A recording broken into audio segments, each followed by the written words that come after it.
Hey y'all.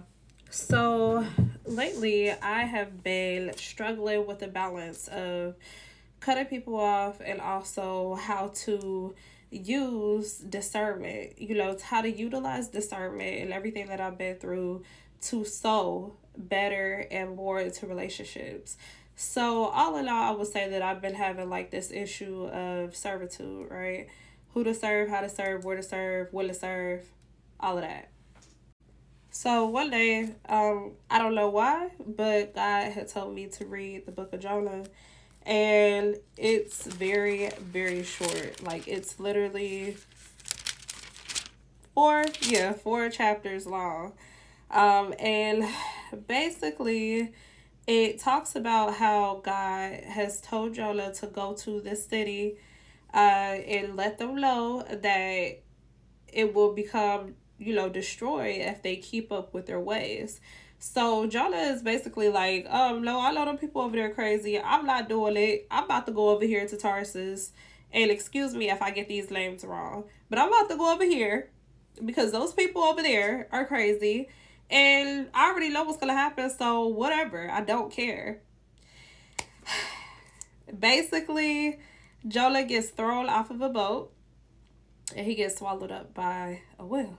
So I just want to read this because it's I don't know, like the spirit is just leading me to read this. I am so sorry about just because I made notes. I am gonna stop periodically. Okay, so it says that Jonah flees from the Lord. Now I'm reading out of the New International Version. So once again, excuse me.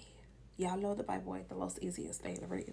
Now it says the word of the Lord came to Jonah, son of Amittai.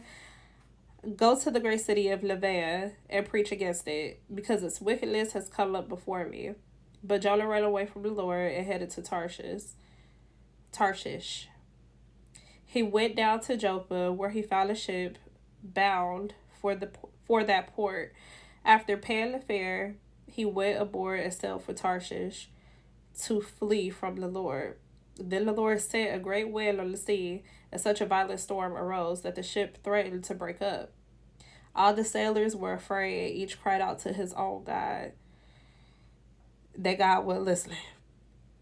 So, this is okay. Okay, they knew.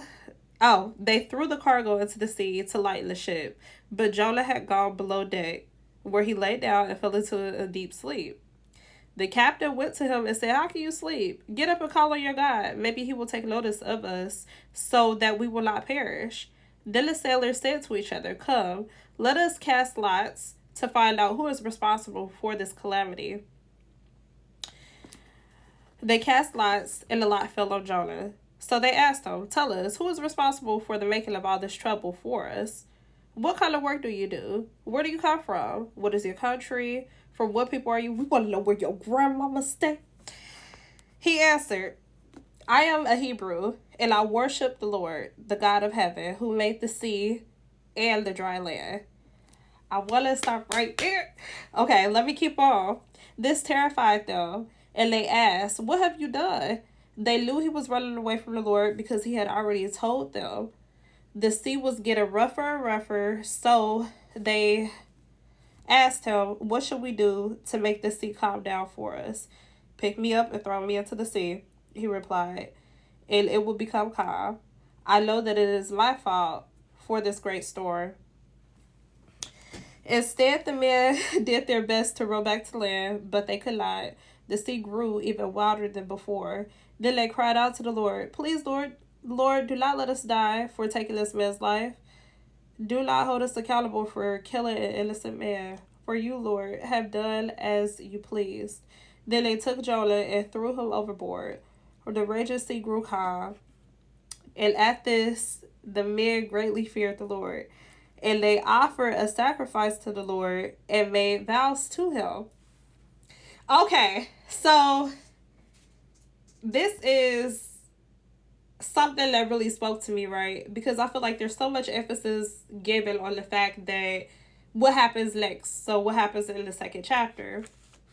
I just want to emphasize on for one, always when somebody show you who they is, when somebody tell you who they are, definitely believe them. And where I'm at in my life is I'm learning how to be selective. I'm learning how to acknowledge certain things about certain people.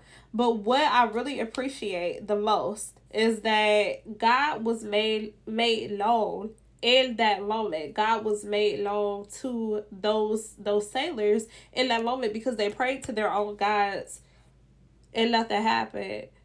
So it's like, okay, you know what? If I feel like somebody is not for me, or else if I feel like a situation is not for me, it's still gonna serve a purpose beyond me. You know, like it's still gonna serve a greater purpose.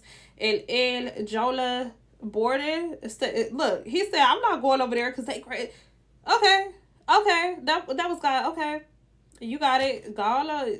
You got it for sure, but he allowed for the people, the sailors, to know him. So it's just like about the bigger picture. And I realized that I am a piece of this puzzle, a piece of this bigger picture. So I made a note, right? Watch what people reveal to you. Jonah already told the people he was running from the Lord, right? Then I wrote, I said, don't be surprised when you start experiencing calamity, when you've allowed someone who's hurt from God, or you've allowed someone who is in all of this trouble or has, these types of things. Don't be surprised, because I feel like that really makes us, kind of write people off. So you have to be able to determine and acknowledge people's flaws and determine if that fits somewhere in your life. And I also wrote down, Jonah still had a high reverence for the Lord. Although he fled from him, he announced that he feared, and that's present tense. He announced that he feared the Lord, the God of heaven and of the sea. Why did he have to say all of that? So of course they believed him when they said, okay, you're going to have to throw me overboard because I can't go. I'm dead weight. No matter how much you decide to give up, when God tells you to let go of a thing and release it, you have to do that.